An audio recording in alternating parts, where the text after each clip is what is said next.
Hey there, travelers. Before we dive into today's story, drop a comment below telling us where you're tuning in from.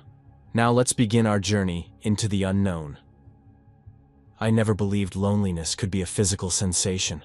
Not until I turned 32 and found myself staring at my phone screen at midnight, scrolling through faces on a dating app with the kind of clinical detachment you'd give a grocery list.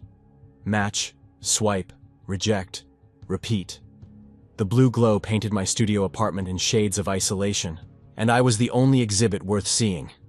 My name is Dante Helmer, and I fix computers for a living. IT technician, server maintenance, network troubleshooting, whatever keeps Detroit's digital infrastructure from collapsing. It's decent work, steady paycheck. But when I come home each night, the silence greets me with more enthusiasm than any person has in years. I'd been in relationships before, sort of. Jessica lasted 8 months before she told me I was present but not really there. Amanda made it to 6 before deciding she needed someone with actual ambitions. There were others too, names and faces that blurred into a montage of first dates that never sparked, second chances that fizzled, relationships that existed more on paper than in reality. None of them had ever made me feel anything real, not the way I imagined it should feel. So there I was, thumb hovering over another profile, when hers appeared on my screen. Beatrice. Just Beatrice, no last name. No last. Dark hair cascading past her shoulders, pale skin that seemed to glow in the photograph, and eyes that looked directly into the camera with an intensity that made my breath catch. She wasn't smiling, but there was something in her expression. Recognition, maybe. Or hunger. Her bio read, "Night owl. Old soul. Looking for someone who understands that the best conversations happen after dark." I messaged her before my logical brain could list all the reasons this was a terrible idea. 3 days of texts. That's all it took. She asked questions that forced me to think. Not about what I did for a living, but about who I actually was beneath the routine and the exhaustion. What terrified me most? Growing old without ever feeling truly connected to anyone. What would I change about my life if I could? Everything except this conversation. On the 4th day, she suggested we meet. The location she sent was for a place called Nocturne. I'd lived in Detroit my entire life and had never heard of it. When I plugged the address into my phone, it led me to a street in Corktown that Google Maps seemed uncertain existed. The surrounding buildings looked abandoned, their windows dark, their facades crumbling. And there, set into weathered brick that might have been red once but was now the color of dried blood, was a black door with a single red light above it. No sign. No indication this was anything but another forgotten piece of Detroit's industrial past. I sat in my car for 5 minutes, engine idling, debating whether to text her some excuse. The neighborhood felt wrong, too quiet, too empty for a Friday night. But my phone buzzed before I could compose the message. "Beatrice, I can see you sitting out there. Come inside. I promise I don't bite." The words should have been playful. Instead, they sent ice down my spine. I killed the engine and got out. October wind cut through my jacket as I approached the door, carrying the smell of rust and rain and something else I couldn't identify. Something organic and old. The door opened before I could knock. She stood in the threshold, backlit by red light from within, and she was more breathtaking in person than any photograph could capture. Beatrice wore a simple black dress that hugged her frame, and her skin had that same luminous quality I'd noticed in her picture, pale to the point of translucence. When she smiled, my heart did something complicated in my chest. "Dante," she said, and my name in her voice sounded like music. "I'm so glad you came." "Almost didn't," I admitted. "Honesty. I like that." She stepped aside, gesturing inward. "Come on. It's warmer inside." The entrance opened onto a staircase descending into crimson-tinted gloom. Bass vibrated through the walls. Not music exactly, but rhythm. Pulse. As we walked down, the temperature dropped instead of rising, and I could smell incense mixed with something metallic and sweet. The main room was impossibly large. Cathedral ceilings vanished into shadow, and the space teemed with people moving to music that seemed to emanate from everywhere and nowhere. They swayed and spun with a synchronicity that looked rehearsed, their movements too fluid, too perfect to be natural. "What is this place?" I asked. "A club," Beatrice said, taking my hand. Her fingers were cool. "For people who prefer the night." She led me through the crowd. People glanced our way. Too many people, their gazes lingering a fraction too long, assessing me with expressions I couldn't read. Beautiful faces. Every one of them. Beautiful in a way that made my skin prickle even as I admired them. We found a booth in a corner where the red light was dimmest. A server appeared without being summoned. A young man with pale blonde hair and eyes that reflected light like a cat's. He set down 2 glasses filled with dark liquid and departed without a word. "How special," Beatrice said, lifting her glass. "Try it." I sipped.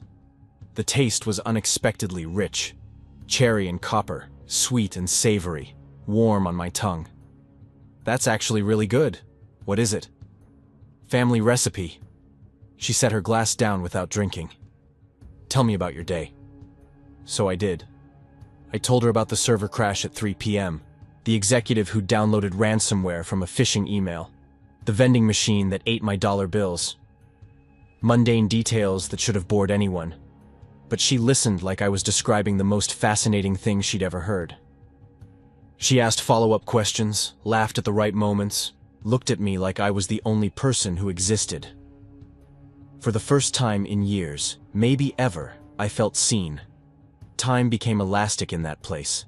I'd check my watch and swear only minutes had passed, then look again and discover an hour had vanished. The music kept playing.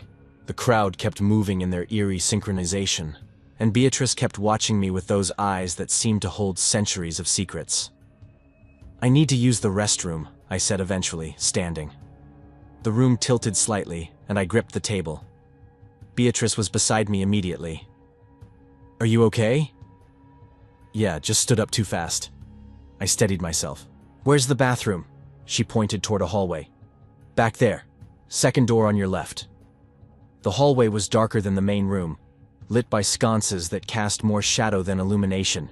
My footsteps echoed strangely, and the walls seemed to stretch as I walked, making the corridor feel longer than it should have been. The bathroom fluorescence buzzed overhead, harsh after the club's ambient red. I moved to the sink and ran cold water over my wrists, trying to clear my head. The drink had been stronger than I'd realized. Or maybe it was her.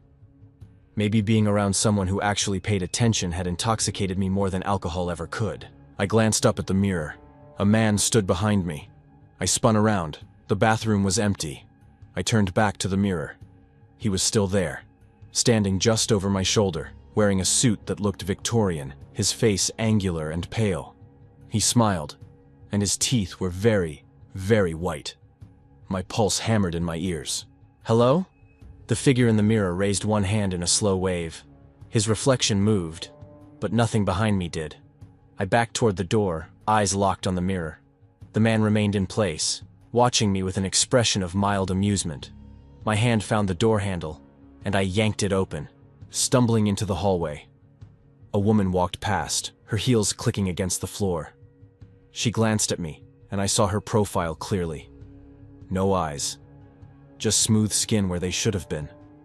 I pressed myself against the wall, heart racing. She continued walking, her blind face turned forward.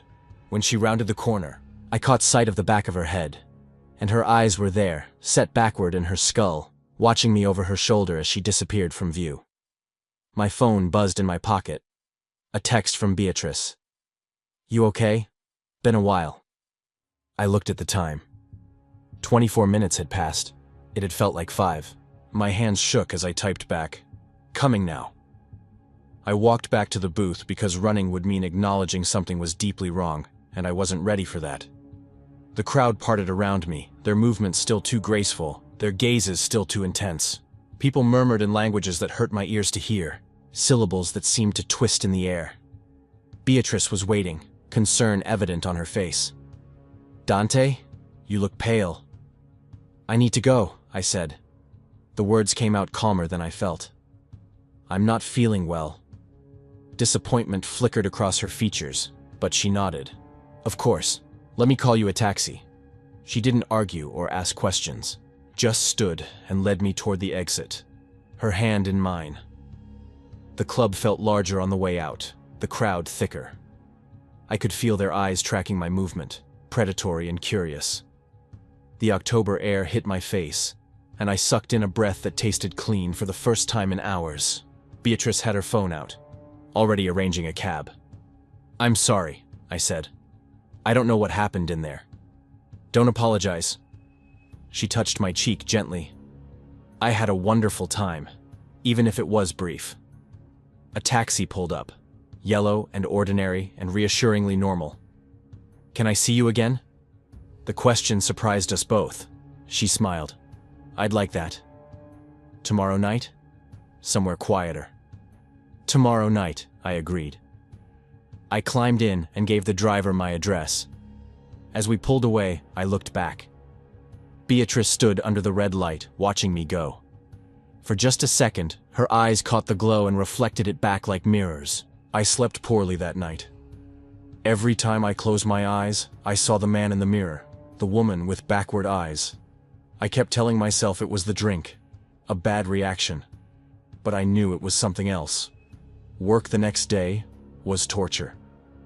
I sat at my desk, staring at ticket queues I couldn't focus on, waiting for her text. My coworker noticed, asked if I was feeling okay. I told him I was fine, and we both knew I was lying. At 4 p.m., my phone buzzed. "Beatrice. Tonight, 8 p.m. There's a park on the east side near the river. Quiet, private, just us." She sent the address. I recognized it. An old park that had been renovated recently, with walking paths and benches and flower beds that would be bare now in late October. Me. "I'll be there." I arrived 15 minutes early. The park was mostly empty, just a few joggers finishing their evening runs. Streetlights cast pools of amber illumination across the paths, and the Detroit River moved past in dark silence, reflecting the city's lights. She appeared exactly at 8, emerging from the shadows like she'd been woven from them. She wore jeans and a sweater this time, her hair loose around her shoulders, and somehow she looked even more beautiful in casual clothes. "You came," she said, sitting beside me on the bench. "Of course I came. I wasn't sure. After last night. Last night was strange." I chose my words carefully. "But I want to get to know you better." We talked for hours. She told me about her love of history, particularly the Civil War era, which she discussed with the kind of specific detail that only came from deep, obsessive study. I told her about my family, about growing up in Detroit's suburbs, about the dreams I'd had as a teenager that had slowly eroded under student loans and entry-level IT positions. At some point, she took my hand. "I feel like I know you," she said softly. "Like we've met before." "I feel that too." "Do you believe in past lives? In connections that span time?" I wanted to say no, wanted to be rational and skeptical. But sitting there with her, I couldn't lie. "With you, maybe I do." She leaned in and kissed me. Her lips were soft and cool, tasting faintly of that same metallic sweetness from the club.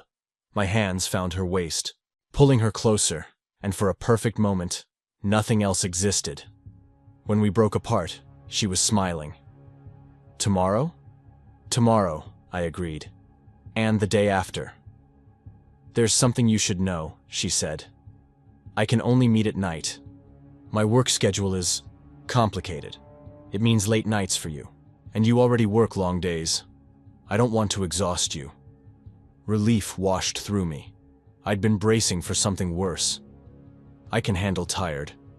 I've pulled plenty of all-nighters before." "Are you sure? I don't want to interfere with your life." "Beatrice." I took her hands in mine. "You're not interfering. You're the best thing that's happened to me in longer than I can remember. If nights are all we have, then I'll learn to love them." Something shifted in her expression. Relief, gratitude, something deeper. "Okay, then I'll see you tomorrow night." The next 2 weeks were a blur of exhaustion and exhilaration. I dragged myself through 8-hour shifts, powered by coffee and energy drinks, counting down the hours until sunset. The lack of sleep was catching up to me. I made mistakes at work, forgot meetings, struggled to concentrate. My supervisor pulled me aside. Asked if everything was okay. I lied and said I was fine, but every night with Beatrice made the exhaustion worth it. We met in different places, parks, empty parking lots, once on a rooftop she'd somehow gotten access to. We talked about everything and nothing. My first concert, her fascination with Victorian literature, the way I organized my apartment, the languages she'd studied, surface details and profound confessions, all mixing together in the dark. I was falling in love with her, deeply, irrevocably. By the 14th night, I could barely keep my eyes open at my desk. My vision blurred as I stared at code that wouldn't compile. Coffee didn't help anymore. I was running on fumes and the promise of seeing her again. When she suggested we go back to Nocturne that evening, I hesitated. We were sitting in my car in an empty mall parking lot, the engine running for heat. "I know you had a strange experience there," she said, "but I'd like you to give it another chance. The people there are my friends. They're important to me, and I want them to meet you properly." I looked at her, at the hope in her eyes, and I couldn't say no. "Okay," I agreed. "One more try." Nocturne looked the same. Same black door, same red light, same sense that the building didn't quite want to be noticed. Inside, the club was more crowded than before. Bodies filling every space, moving to that same rhythm that seemed to pulse through the floor. This time, I noticed details I'd missed.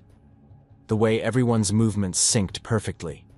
How their skin all had that same pale, luminous quality. The fact that none of them seemed to blink.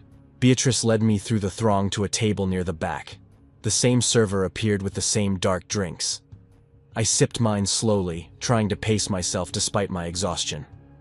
People approached throughout the night, introducing themselves, shaking my hand with cool, dry grips. They were friendly, in a way, welcoming. One woman with silver hair and ageless eyes told me I was brave for being there. "The people here," I said to Beatrice during a quiet moment, "they're all different, aren't they?" She studied my face. "What makes you say that?" "The way they move, the way they look. There's something about all of you." Her expression grew cautious. "You're perceptive." "So I'm right?" "Yes," she said quietly. "They're like me. We're a community. People who don't quite fit into the daylight world." I wanted to ask more, but the music shifted, becoming faster, more urgent. The crowd responded immediately, their movements intensifying. "Dance with me?" Beatrice offered her hand. The dance floor was packed, but space opened around us as we moved onto it. Her arms went around my neck and we swayed together. Despite my exhaustion, being close to her energized me. Around us, the crowd pressed close. Too close. Bodies brushing against mine as they passed. I looked at the faces surrounding us. Beautiful, predatory, hungry. And then, in a corner partially hidden by the press of bodies, I saw something that made my breath stop. A man drinking from a woman's neck. Not kissing. Drinking. His mouth was clamped to her throat, and I could see her skin growing paler as he fed. She wasn't struggling. Her eyes were half closed, her expression almost peaceful. My heart hammered against my ribs. "Dante!" Beatrice started, sensing my tension. "I need air," I said, pulling away. "Now!"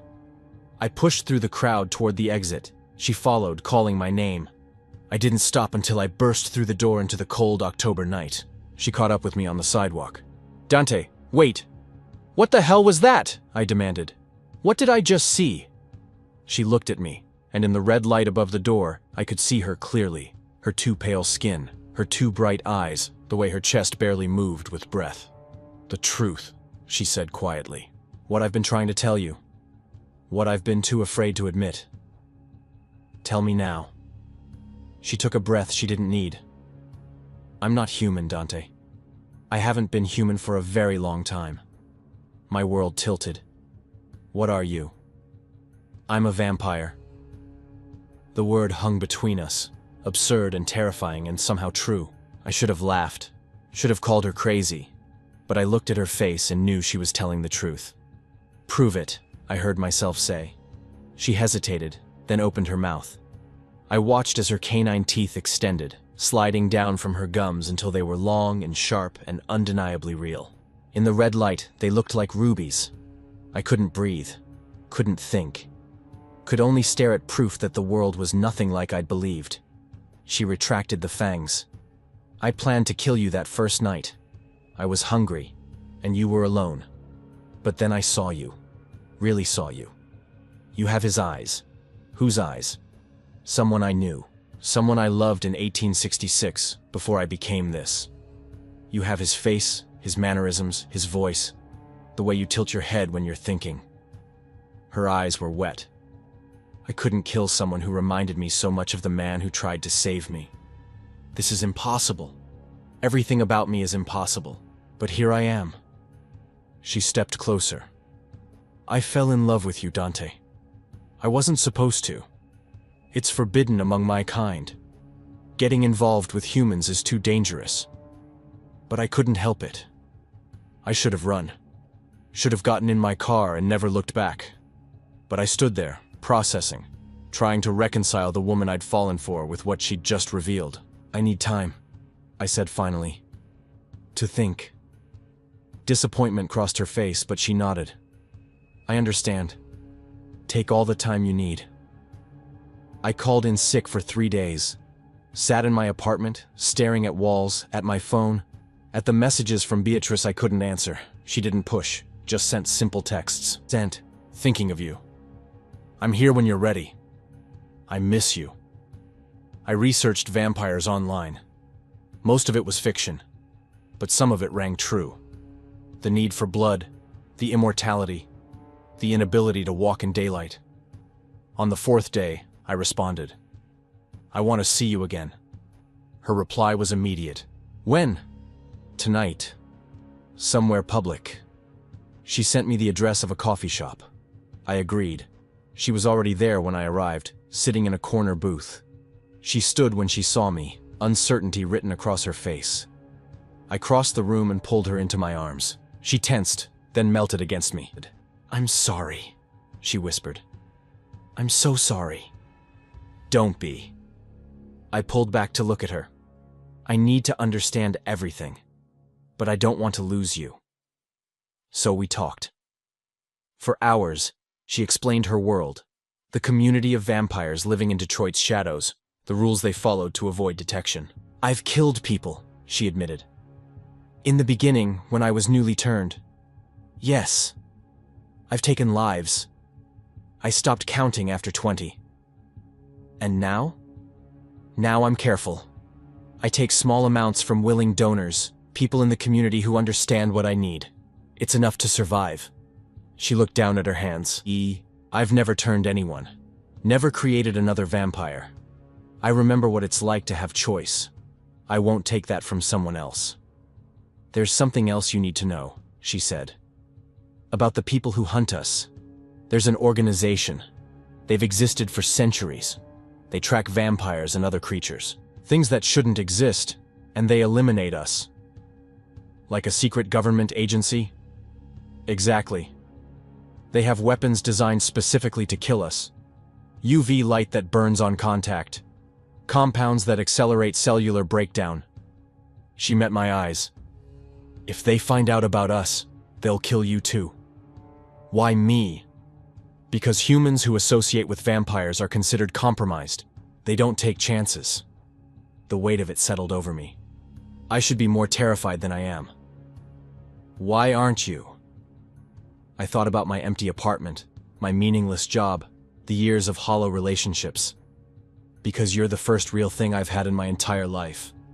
She reached across the table and took my hand. We should stop seeing each other. Let you return to safety. But you don't want that. No, I don't want to lose you again. Again? The man you remind me of. His name was Dante too. He studied demonology, occult texts. He figured out what I was. Instead of running, he tried to help me. He died because of me. The coincidence sent chills through me. That's not possible. Neither am I. But here we are. We left the coffee shop together. She asked if I wanted to come back to Nocturne to meet her community properly. I said yes. This time, I walked into the club with my eyes open. I saw the strangeness clearly. People who'd shed their humanity for immortality. They were cautiously welcoming when Beatrice introduced me around. "He knows everything," she told them, "and he's choosing to stay." One elegant woman studied me. "That makes you either very brave or very foolish." "Probably both," I admitted. She smiled. "I like him." The night passed. I watched as Beatrice relaxed among her kind, belonging here in a way she could never belong in my world. We returned to Nocturne 3 nights later for what Beatrice called Community Night, a gathering where vampires from across the city came together. The club was packed, bodies pressed so tightly I could barely move. I was near the bar when I heard the first gunshot. The sound cut through the music like a blade. Everyone froze. Then the front door exploded inward. Men in black tactical gear poured into the club. They wore advanced equipment, night vision goggles, rifles with mounted UV lights, armor that looked military grade. They moved with precision, covering exits, creating kill zones. "Nobody move!" Chaos erupted. One soldier raised his weapon and fired at a woman near the exit. The shotgun blast hit her in the chest, and she screamed, a sound that wasn't human.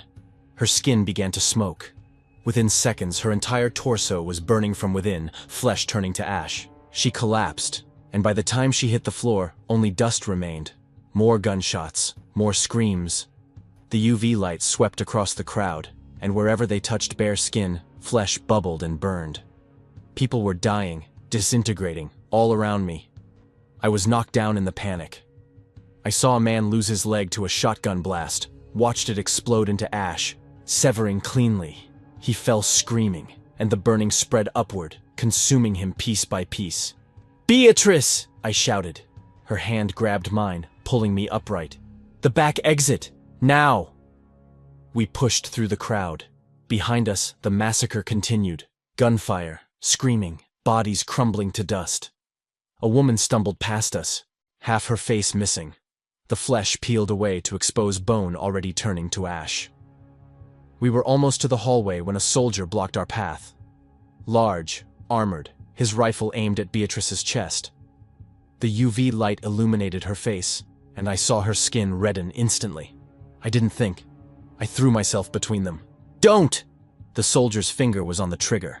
Beatrice grabbed my shoulders and hurled me aside with impossible strength. The shotgun discharged, and the blast hit her instead. Her left arm exploded into flame. I watched as her limb disintegrated from the shoulder down, turning to ash in seconds. She screamed, genuine agony, and dropped to one knee, cradling the charred stump. The soldier was already loading another shell. Beatrice moved faster than my eyes could track. Her remaining hand caught his throat, and she twisted. His neck snapped with a sound like breaking wood. 2 more soldiers approached. She was brutal, efficient, wrenching weapons from hands, crushing skulls, punching through chest plates. She was covered in blood when she grabbed my hand and pulled me toward the exit. "Run!"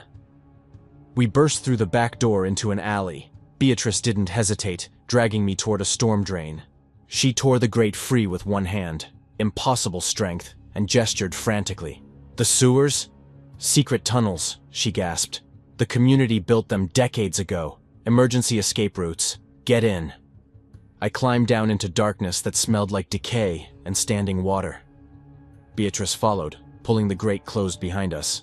Above, I could hear bootsteps and shouted commands. They were hunting us. "This way," she whispered, and her hand found mine in the pitch black.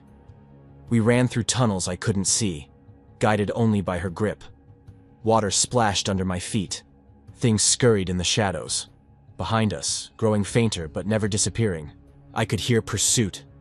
My lungs burned, my legs screamed, but I kept running because the alternative was turning to ash like everyone in that club. The tunnel widened into an old maintenance chamber. In the faint light from a grate above, I could finally see Beatrice properly. Her left arm ended in a blackened stump. The wound wasn't bleeding, just charred tissue. She was pale, trembling, cradling it against her chest. "You're hurt," I said. "I'll heal, eventually." She tried to smile. "Missing limbs take longer, few days, maybe a week." "A week to regrow an entire arm?" Be grateful it wasn't my head. She started moving again. Come on, we can't stop. We continued through the labyrinth. The tunnels seemed endless, sometimes narrow, sometimes opening into echoing chambers. I saw graffiti, empty bottles, evidence of others who'd used these forgotten spaces. How did they find you? I don't know. We're always careful. Her voice was bitter, but it only takes one mistake. They killed everyone. Not everyone. Some escaped, but yes, many died tonight. Her shoulders sagged. I should have protected them better. We reached another junction. Beatrice chose a passage without hesitation. The water was deeper here, rising to my ankles. Tell me about him, I said. The other Dante. She was quiet for a long moment. He was a scholar. Studied ancient texts, occult histories. We met in Philadelphia. I was newly turned, still learning to pass for human. He was presenting research on medieval demonology. What happened to him? He tried to save me from myself. There was a ritual he found, something about binding demonic forces. He thought he could free me from this curse. She paused. But it backfired. I watched him die because he loved me enough to risk everything. I'm sorry. And then you walked into my life with his face, and I thought maybe I was being given a second chance. She glanced at me. Maybe the universe wasn't entirely cruel. I'm not him, I said quietly. I know. You're better. You're here. You're alive. And you chose this knowing what I am. We emerged into what looked like an old sealed subway station. The platforms were crumbling, but someone had been using the space recently. Sleeping bags, canned food, battery-powered lanterns. One of the safe houses, Beatrice explained. The community maintains several, for emergencies. But we couldn't stay. Above us, in the world we'd left behind, soldiers were still hunting. And we had to keep moving, deeper into Detroit's forgotten tunnels, running from those who would turn us both to ash. We are running through the secret tunnels beneath Detroit, and I don't know where we're going or if we'll survive. But Beatrice's hand is in mine, and somehow that's enough to keep me moving forward into the darkness. The safe house smelled like rust and forgotten time. We'd been sitting in silence for maybe 20 minutes, both of us catching our breath, both of us trying to process what had just happened. The battery-powered lanterns cast long shadows across the abandoned subway platform, and somewhere in the distance, I could hear water dripping with metronomic precision. Beatrice sat against the crumbling wall, cradling the charred stump where her left arm used to be. The wound had stopped smoking, but it looked horrific. Blackened flesh ending abruptly at her shoulder, exposing bone that had begun to turn gray like ash. She was pale, paler than usual, and her breathing had become shallow. We can't stay here long, she said quietly, not looking at me. They'll search the tunnels eventually. They always do. I was still shaking. My clothes were soaked with tunnel water and other people's ashes. When I looked down at my hands, I could see flecks of what used to be human beings, or vampires, I guess, dusting my skin. How many died back there? I asked. Dozens, maybe 50. Her voice was flat, empty. Community nights always have the highest attendance. That's probably why they chose tonight. How did they find out? I don't know. She finally looked at me and her eyes were wet. Someone talked. Someone got careless. Or maybe they've been watching us for months, gathering intelligence, waiting for the perfect moment to strike. She closed her eyes. It doesn't matter now. They're dead. All of them. I moved closer to her, unsure what to do. Your arm will grow back. Eventually. She tried to smile, but it came out as a grimace. Vampire physiology is resilient. Missing limbs regenerate given enough time and enough blood. How long? A week, maybe 2. Depends on how well I feed. She looked away. Which is going to be difficult, considering most of my community just turned to dust. The weight of it settled over both of us. She'd lost her people, her safe haven. Everything she'd built over decades, maybe centuries, of hiding in Detroit's shadows. I'm sorry, I said. Don't be. This isn't your fault. She shifted position, wincing. If anything, I dragged you into this. You'd be safe at home right now if you'd never swiped right on my profile. I don't want to be safe at home. I want to be here with you. She looked at me like I was insane. Maybe I was. Dante, you saw what they did back there. Those soldiers are trained specifically to hunt and kill creatures like me. They have technology designed to burn us from the inside out. And now they know about you. They saw you with me. They watched you try to protect me. Her voice cracked. They'll kill you too. They won't hesitate. Then we run. We disappear. We find somewhere they can't reach us. There is nowhere they can't reach us. She stood up, steadying herself against the wall. But you're right about one thing. We need to move. Now, before they bring dogs or thermal scanners or whatever else they use to track survivors. Where do we go? She was quiet for a moment, thinking. Your apartment. It's the last place they'd expect us to hide, right in plain sight. We can hole up there until dawn, then figure out our next move. Dawn? You can't. I know I can't go outside during the day. That's the point. Your apartment has windows we can cover, locks on the doors, and it's registered to a normal human with a normal job. They won't think to look there, not immediately. It made a terrible kind of sense. Okay, I agreed. My apartment. We navigated through the tunnel system for another 40 minutes, following passages that seemed to branch endlessly into Detroit's underground infrastructure. Beatrice knew them all by heart, every turn, every junction, every access point to the surface. The community had mapped these tunnels meticulously over decades, creating a hidden highway beneath the city that normal people never knew existed. We emerged through a maintenance hatch in an alley 6 blocks from my building. The night air was cold and clean after the tunnel's stale atmosphere. I checked my phone, 3:47 a.m. Dawn was maybe 2 hours away. The streets were mostly empty at this hour. A few cars passed, their headlights cutting through the darkness. A homeless man slept in a doorway across the street, oblivious to the 2 blood-covered figures climbing out of a sewer grate. Can you walk? I asked Beatrice. I can manage. But she was leaning heavily against the brick wall, her remaining arm pressed against her wounded shoulder. The stump had started bleeding now, slow. Dark drops that fell to the pavement like oil. I put my arm around her waist, supporting her weight. Lean on me. You're shaking. I know, just lean on me anyway. We walked those 6 blocks like a pair of drunks stumbling home from a bar. Anyone who saw us probably thought we were exactly that. Nobody looked too closely. This was Detroit at 4 in the morning. People minded their own business. My building was a converted factory, 4 stories of cheap apartments occupied mostly by students and service workers. The security was non-existent, just a main door that was supposed to lock but never did. We slipped inside without incident. The elevator was broken as usual. We took the stairs, Beatrice moving slower with each flight. By the time we reached my 4th floor apartment, she was barely conscious. Her skin gray, her breathing ragged. I unlocked my door and helped her inside. The apartment looked exactly as I'd left it.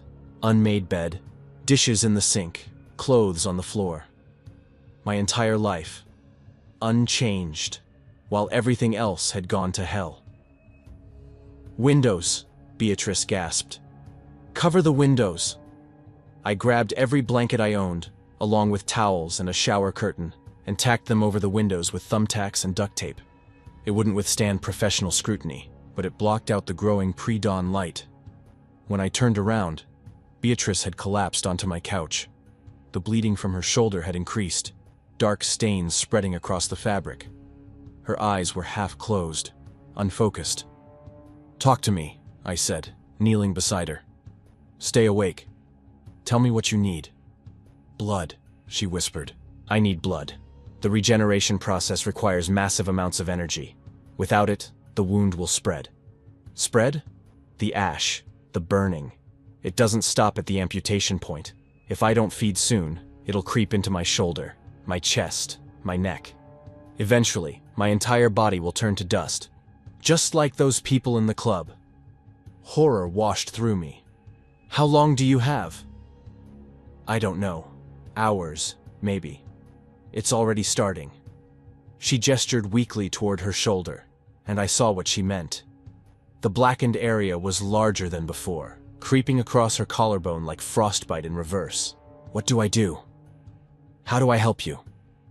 You can't. My donors are all dead. The blood banks require ID and appointments, and I'm too weak to hunt. She closed her eyes. Maybe this is how it ends. Maybe I deserve it. Don't say that.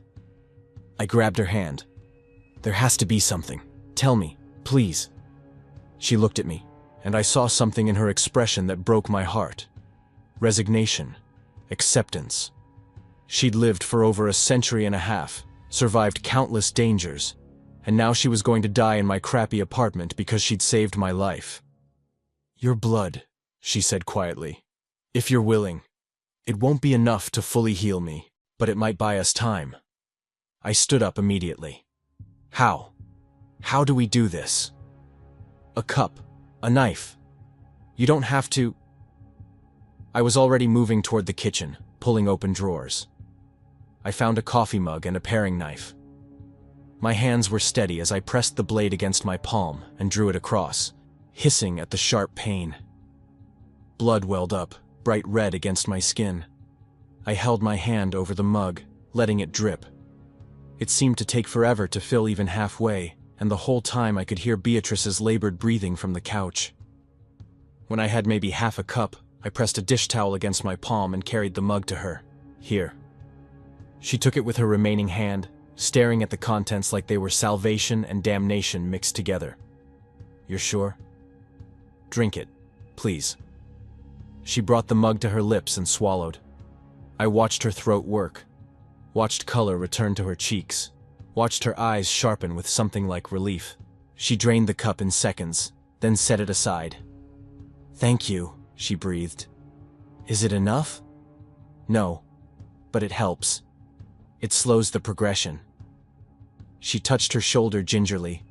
The blackened area hadn't grown, at least. Sit with me.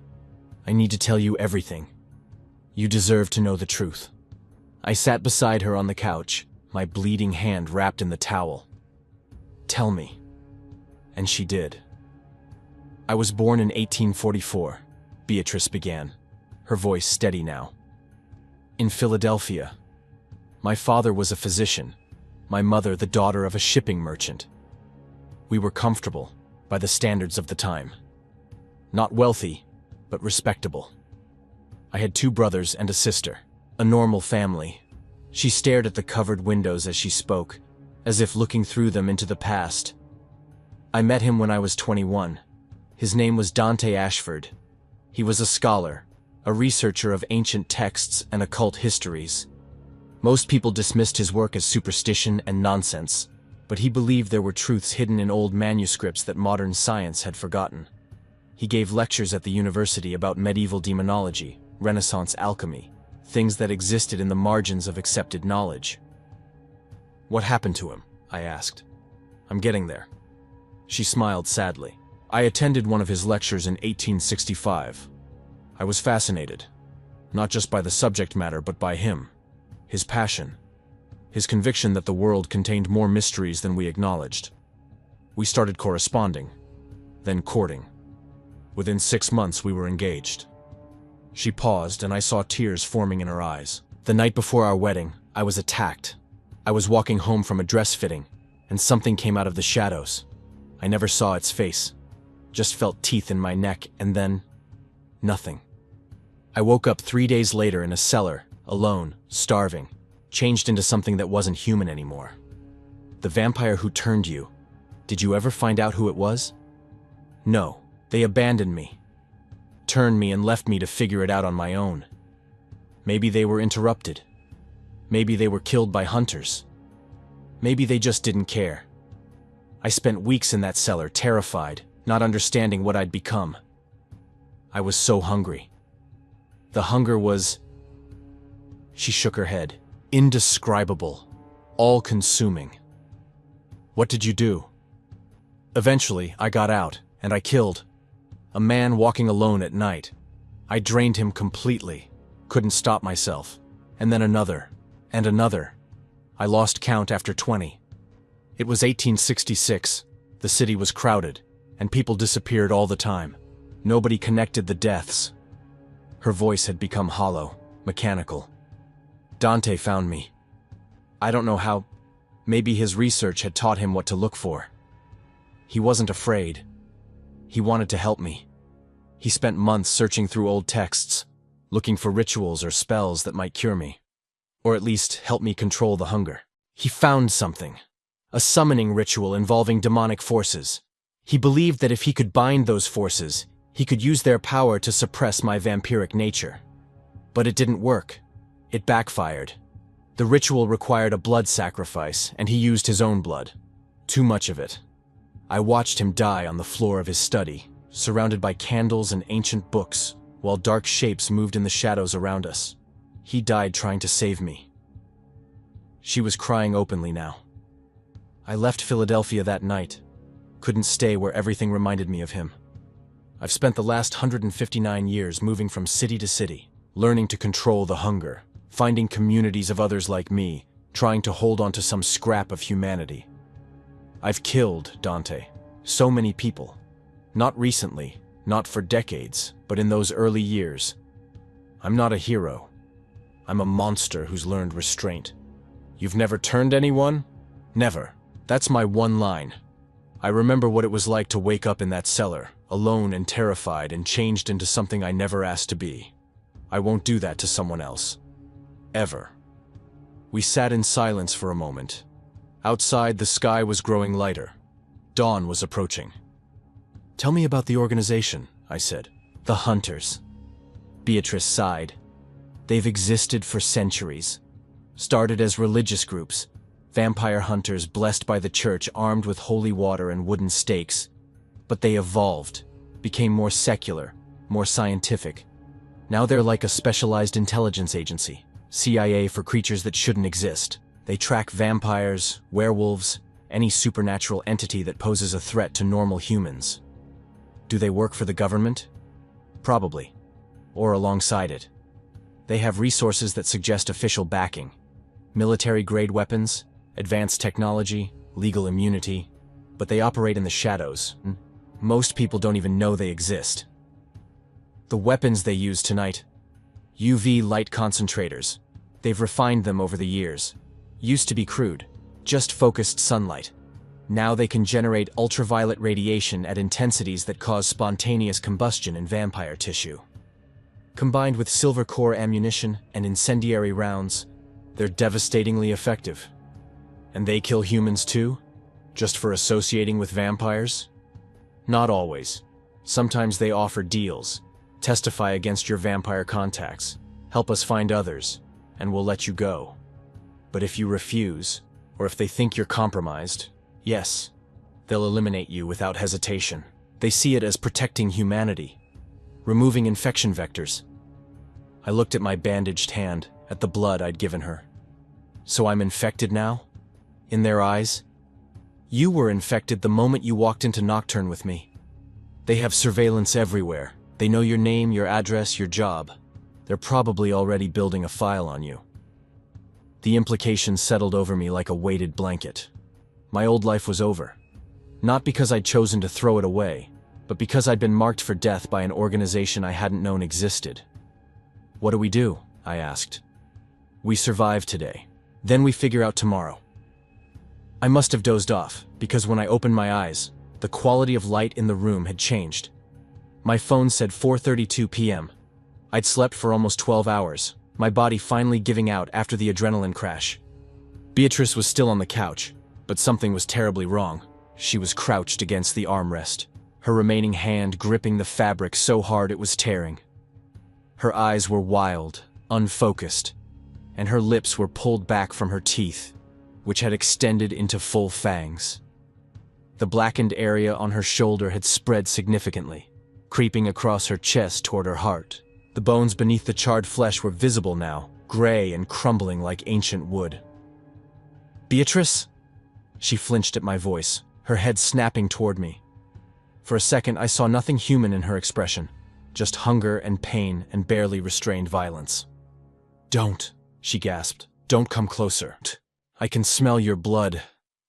I can hear your heartbeat. I'm trying not to. I understood immediately. The half cup of blood I'd given her had kept her alive, but wasn't nearly enough for healing. She was starving, dying, and every instinct in her body was screaming at her to attack the warm, living thing sitting 3 feet away. How long do you have? I don't know. Hours, maybe less.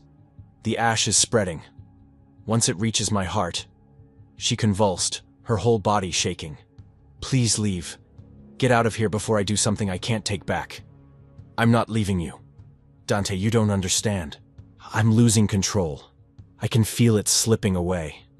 Everything I've learned over a century and a half, all the discipline, all the restraint, it's burning away with my flesh. Soon, there'll be nothing left but the hunger. Then feed. The words came out before I could stop them. I can't. I won't do that to you. You'll die. Better that than becoming the monster who killed the person I love. Love, she'd said it again. And I realized with perfect clarity that I loved her too. This broken, wounded creature who'd lived through the Civil War and watched cities rise and fall. Who'd killed and regretted it and spent decades trying to be better than the thing that made her. Outside the covered windows, I could hear the city transitioning toward evening, cars honking, people walking, normal life continuing while we sat in my apartment, caught between death and damnation. Dante, Beatrice whispered, and her voice was barely human now. Please, please leave. I'm begging you. I stood up and moved toward her. No, stop! Don't! I knelt beside the couch, close enough that she could reach me if she wanted, close enough to smell the ash and decay rising from her dying body. I'm not leaving, I said, and you're not dying. Not for me, not after everything. I can't control it anymore. Then don't. I tilted my head, exposing my neck. Take what you need. I'll kill you. You won't. You said it yourself. You've learned control. You've spent decades learning restraint. That doesn't just disappear. You don't know that. You can't. Beatrice. I took her hand, her only hand, and pressed it against my chest, letting her feel my heartbeat. I trust you. I'm choosing this. Take my blood. Live. And we'll figure out the rest together. She was crying, her fangs still extended, her body trembling with the effort of holding back. If I start, I might not be able to stop. Then I guess we'll find out together. I leaned closer, my neck inches from her mouth. I could feel her breath on my skin, cold and rapid. Could see the war playing out behind her eyes. Love versus hunger, humanity versus monster. Please, I whispered. I'm giving you permission. Save yourself. For a long moment, she didn't move. Then, with a sound like breaking glass, her control shattered. Her fangs sank into my neck. The pain was sharp at first, then faded into something almost warm. I felt my blood flowing into her mouth, felt her swallowing, felt the desperate hunger driving each pull. My vision started to blur at the edges. My limbs grew heavy, but I didn't fight, I didn't try to pull away. I just held on to her, trusting that somewhere beneath the feeding frenzy, the woman I loved was still there. And then, the apartment door exploded inward. Soldiers in black tactical gear flooded through, weapons raised, UV lights sweeping the room. Someone grabbed me, yanked me away from Beatrice. I hit the floor hard, my bleeding neck leaving a smear across the wood. Secure the vampire! Multiple shotguns discharged simultaneously. I watched in horror as Beatrice's right arm exploded into ash, followed immediately by her left leg from the knee down. She collapsed, screaming, her body barely held together by what remained. A boot pressed down on my head, forcing my face against the floor. I tried to struggle, but someone had my wrists, zip-tying them behind my back. Through the pain and the chaos, I saw a man step forward. He was older than the others, maybe 50, with gray hair and cold eyes. He carried a specialized pistol that glowed with that same ultraviolet light. He pointed it directly at Beatrice's head. No! I tried to scream. But the boot on my head pressed harder, cutting off my air. The man looked down at me, his expression neutral. Professional. "You've made your choice," he said. "Now watch her pay for it." His finger tightened on the trigger. "Please!" The word ripped from my throat, muffled by the boot crushing my face against the wooden floor. "Please don't kill her!" The man with the pistol looked down at me with the same expression you'd give an insect. No anger, no hatred, just cold assessment. "You're worse than she is," he said calmly. "At least vampires are what they are, predators following their nature. But you? A human who chooses to consort with this filth? You're a traitor to your own species." "She's not filth." I struggled against the zip ties, feeling them cut into my wrists. "She's an abomination." He turned his attention back to Beatrice, who lay on the floor in pieces. Her remaining arm was trying to drag her body toward the wall, leaving a trail of ash and blood. They all are. Parasites pretending to be people, and you've contaminated yourself by touching one. Beatrice's eyes found mine across the room. Even dying, even reduced to a torso and a single limb, she was trying to communicate something. Love, maybe, or apology, or goodbye. "Don't," I begged. "Please, I'll do anything. You'll do nothing." The man nodded to one of the soldiers. "Shoot his leg. Let him understand what pain feels like. Let the vampire watch him suffer before she dies." I saw the soldier raise his weapon, saw the muzzle pointed at my thigh, tried to brace for impact. The shotgun blast was deafening in the confined space. White-hot agony exploded through my left leg, and I screamed into the floorboards. Blood spread beneath me, warm and slick. My vision went white at the edges. "That's for her," the man said, his voice distant through the ringing in my ears. "So she can watch the person she loves bleed out. So she knows that her choices have consequences." Someone grabbed my hair and wrenched my head up, forcing me to look at Beatrice.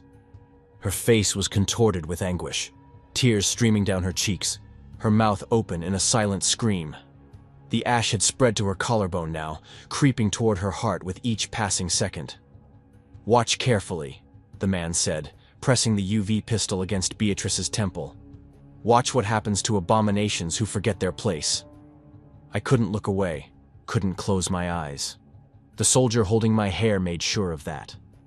I was going to watch the woman I loved die, and then I was going to die myself, and everything we'd shared would end in this dirty apartment, with soldiers I'd never met executing us like diseased animals. The man's finger began to squeeze the trigger, and then the sun set. I felt it rather than saw it. That subtle shift as the last rays of daylight vanished beyond the horizon. The shadows in the room deepened. The temperature dropped 10 degrees in an instant, and something began to move in the darkness. The soldier holding my hair gasped and let go. I heard him stumble backward, his weapon clattering to the floor. "What the—" Shapes. Dark shapes pressed against the covered windows, silhouettes that moved with predatory intelligence. They weren't quite solid, more like smoke given form and purpose, and they were everywhere, at every window, seeping through the cracks in the makeshift coverings. The lights flickered, once, twice, then began to strobe rapidly, casting everything in stuttering illumination that made it impossible to track what was happening.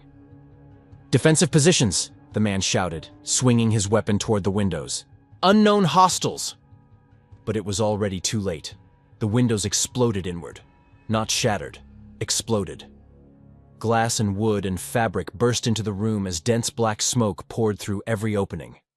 It moved like a living thing, like a predatory swarm, coiling and twisting through the air with terrible purpose. The soldiers opened fire. UV lights swept through the darkness, assault rifles discharged in full automatic, shotguns boomed.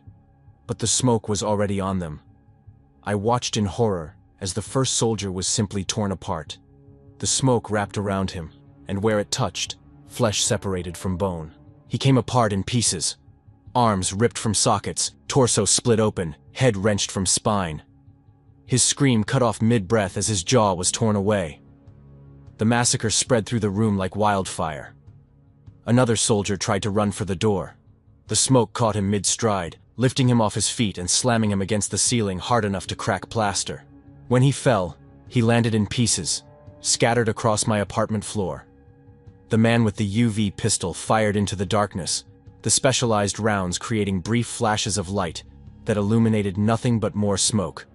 "Fall back! Fall back to—" The smoke took him too, wrapped around his legs and pulled, and I heard bones snap like kindling. He hit the floor beside me, close enough that I could see his eyes wide with terror and pain. The smoke didn't kill him immediately. It held him there, breaking him piece by piece, making him watch his own dismemberment. I tried to crawl away, my wounded leg dragging uselessly. Blood loss was making everything fuzzy at the edges, but adrenaline kept me conscious enough to witness what was happening. The smoke had taken physical form now, not quite solid, but substantial enough to interact with matter. It moved through the room in waves, in tendrils, in shapes that almost resembled human figures but weren't. They stood throughout the apartment, dozens of them, maybe hundreds, overlapping shadows filling every space. And they were killing everything that moved. A soldier tried to hide behind the couch. The shadows found him anyway, lifting the furniture and tossing it aside like cardboard. His death was quick, torn in half at the waist, both pieces falling in different directions. Another attempted to fight back with a combat knife. The blade passed through shadow without resistance, and a moment later, his arm was gone, severed cleanly at the elbow. Then his other arm, then his legs. He fell in sections, still alive for a few horrible seconds before merciful death took him. The UV lights were useless. The shadows didn't react to them at all, didn't recoil or burn or slow down. They just kept killing, methodical and efficient, until every soldier in the room was reduced to scattered pieces across my apartment floor. Then, as suddenly as it had begun, it stopped. The shadows stood motionless throughout the room, no longer attacking, just existing in the space between light and dark. They didn't breathe, didn't move, just watched with senses I couldn't comprehend. The silence was worse than the screaming had been. I lay there in my own blood, barely conscious, trying to understand what I just witnessed. My apartment looked like a slaughterhouse, body parts everywhere, blood soaking into the carpet, splattered across the walls, dripping from the ceiling. The metallic smell was overwhelming, and standing among it all, the shadows waited. Then they began to whisper. Not words exactly, more like wind through dead trees or distant thunder, or the sound of something vast and ancient breathing in the depths of the earth. The whispers came from everywhere and nowhere, layering over each other until they became a single incomprehensible chorus. I couldn't understand what they were saying. The language, if it was language, hurt to hear, made my teeth ache and my vision blur, made me want to close my eyes and never open them again. But I kept watching as one by one the shadows began to fade. They didn't leave, they just became less substantial, less present, until they were nothing but suggestions of darkness that dissolved into the growing night beyond the broken windows. The last whisper faded into silence. I was alone with the dead. No, not alone. Demon. Summoner. The voice was barely audible, wet and gurgling. I turned my head and saw the man who'd shot me, the leader, the one with the UV pistol. He was still alive, barely, his lower body separated from his torso by several feet. Blood pooled around both pieces. "What?" I gasped. "You're a demon summoner." His eyes were glazing over, death approaching fast. "Didn't know, didn't expect. Our intelligence failed. I don't understand. Ashford bloodline. We thought it died. In 1866. He coughed, and blood bubbled from his lips. "But you're him. Reborn." His eyes went empty. His final breath rattled out. I lay there, my legs screaming, my mind reeling, trying to process what he'd said. Demon summoner. Ashford bloodline. 1866. Dante Ashford. Beatrice's lost love. The scholar who'd studied demonology and died trying to save her. "Beatrice," I whispered. I forced myself to move, dragging my body across the blood-slicked floor. My leg was useless, the pain indescribable, but I kept going. Had to reach her. Had to know if she was still alive. She was where they'd left her, torso and remaining arm, the ash spreading across her chest like cancer. But her eyes were open, aware. "Dante!" Her voice was barely a whisper. I'm here. I'm here. I looked around desperately. The dying soldier. He still had blood. Maybe enough. Hold on. Just hold on. I grabbed the soldier's corpse, the torso half, and dragged it toward Beatrice. The effort made me scream, my wounded leg leaving a fresh trail of blood, but I got him close enough. Drink, I gasped. Take what you need. She didn't hesitate this time. Her fangs extended, and she bit into the dead man's neck, draining what blood remained in his separated body. I watched as color returned to her face, as the ash stopped spreading, as new tissue began to form at her shoulder and hip. It took minutes, or maybe hours. Time had lost all meaning, but slowly, impossibly, her body began to regenerate. Bone grew from the stumps, followed by muscle, then skin. Her arm emerged first, fingers forming from nothing. Then her leg, reconstructing itself from the ash that had consumed it. When it was finished, she lay on the floor, whole again, covered in blood and ash, but alive. Alive. I collapsed beside her, my strength finally giving out. What happened? I whispered. What were those things? She turned to me, and her expression was one of wonder and fear, and something close to reverence. You, she said. You happened. I don't understand. She sat up slowly, cradling me against her. Her restored hands were gentle as she examined my wounded leg. The soldier was right. You're a demon summoner. The reincarnation of Dante Ashford. My Dante. From 1866. That's impossible. So are vampires. So are shadow demons that tear trained soldiers apart with their bare hands. She pressed her hand against the gunshot wound in my leg, and I hissed in pain. The ritual he performed that night, the one that killed him, it wasn't a failure. It worked. He bound demonic forces to his bloodline, to his very soul. And when he died, that power didn't die with him. It waited for him to be reborn. You're saying I can... what? Summon demons? Not just summon. Control them. Command them. The shadows that saved us. Those were demonic souls, pulled from whatever realm they inhabit, given temporary form in this world. You called them without knowing what you were doing. Your desperation, your need to save me, it activated abilities you didn't know you had. I looked around at the carnage, at the dismembered soldiers, at the shadows that had done this at my unconscious command. I killed them, I whispered. All of them. They were going to kill us both. You saved our lives. But I didn't mean to. I didn't even know. I know. She pulled me closer. That's what makes it terrifying. You have power you don't understand, don't know how to control. But Dante, my Dante, the original, he studied for years to master these abilities. He learned the rituals, the invocations, the techniques for binding and releasing demonic forces. And he used that knowledge to try to save me. How? I was in hell, she said quietly. After I was turned, after I killed all those people, I was damned. My soul was being dragged into darkness, inch by inch, night by night. He felt it happening, saw it consuming me.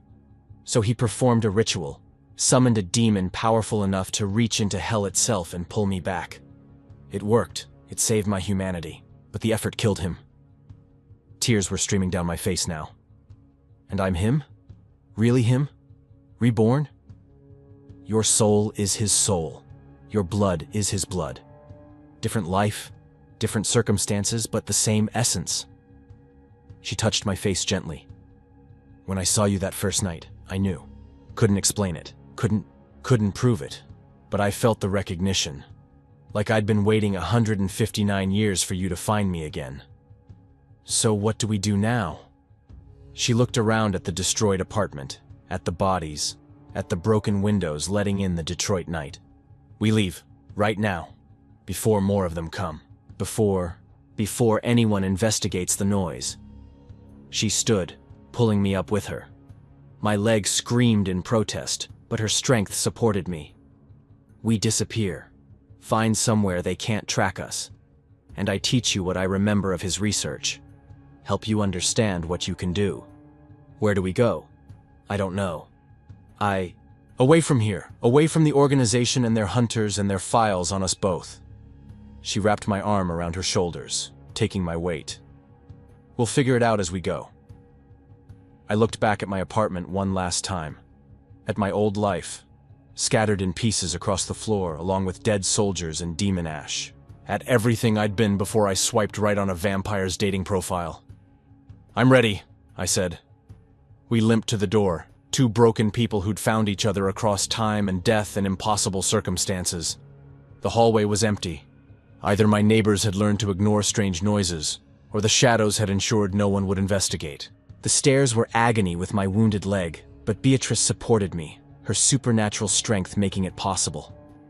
We emerged onto the street into full darkness, the kind of deep urban night that hides 1,000 sins. No police sirens, no witnesses.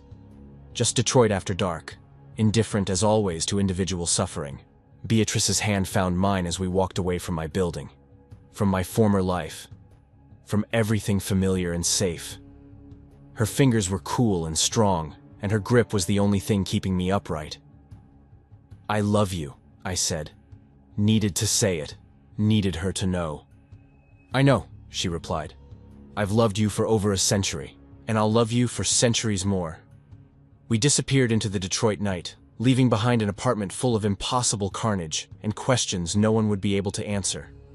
Two people who shouldn't exist, bound together by love and death and reincarnated power, walking toward an uncertain future with only each other to depend on. The shadows moved with us, just beyond the edge of vision, called by a power I didn't understand but could feel thrumming in my blood. Waiting, watching, ready to tear apart anyone who threatened the woman I died for once and would die for again. We are leaving everything behind. My job, my apartment, my normal life. But I've never felt more certain of anything. Beatrice's hand in mine, the night stretching ahead of us, and powers I don't understand, but will learn to control. Whatever comes next, we'll face it together.